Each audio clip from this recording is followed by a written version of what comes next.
avy aminao ka andehananay ampatokiana satria anao no itaridalana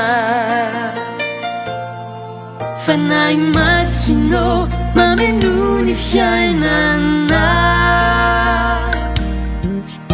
andehananay am fiadanana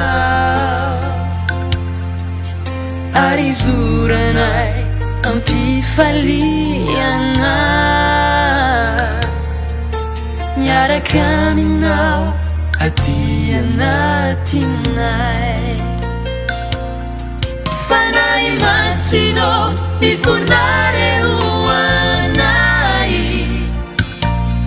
amin'ny fivavaka tsy hay tononona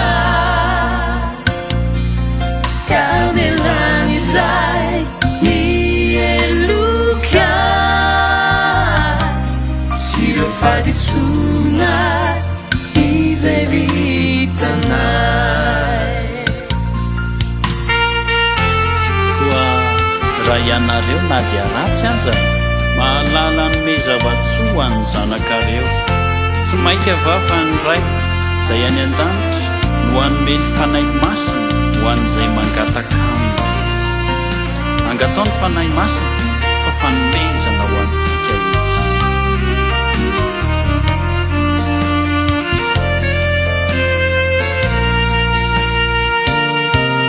fanahy masino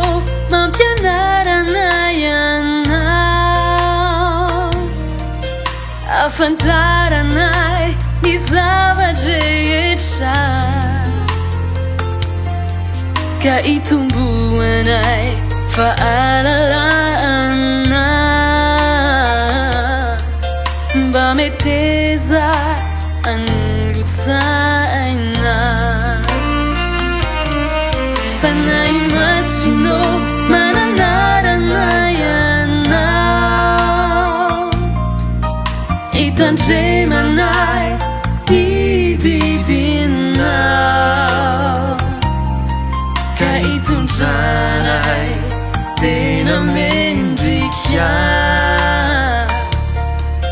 sy joroanay pavolombelona fanahy masino mifonareo anay amin'ny fivavaka tsy hay tononona ka melany izay mieloka sy reo fadisoana izay vitanay fanahy masino mifonareo anay amin'ny fivavaka tsy hay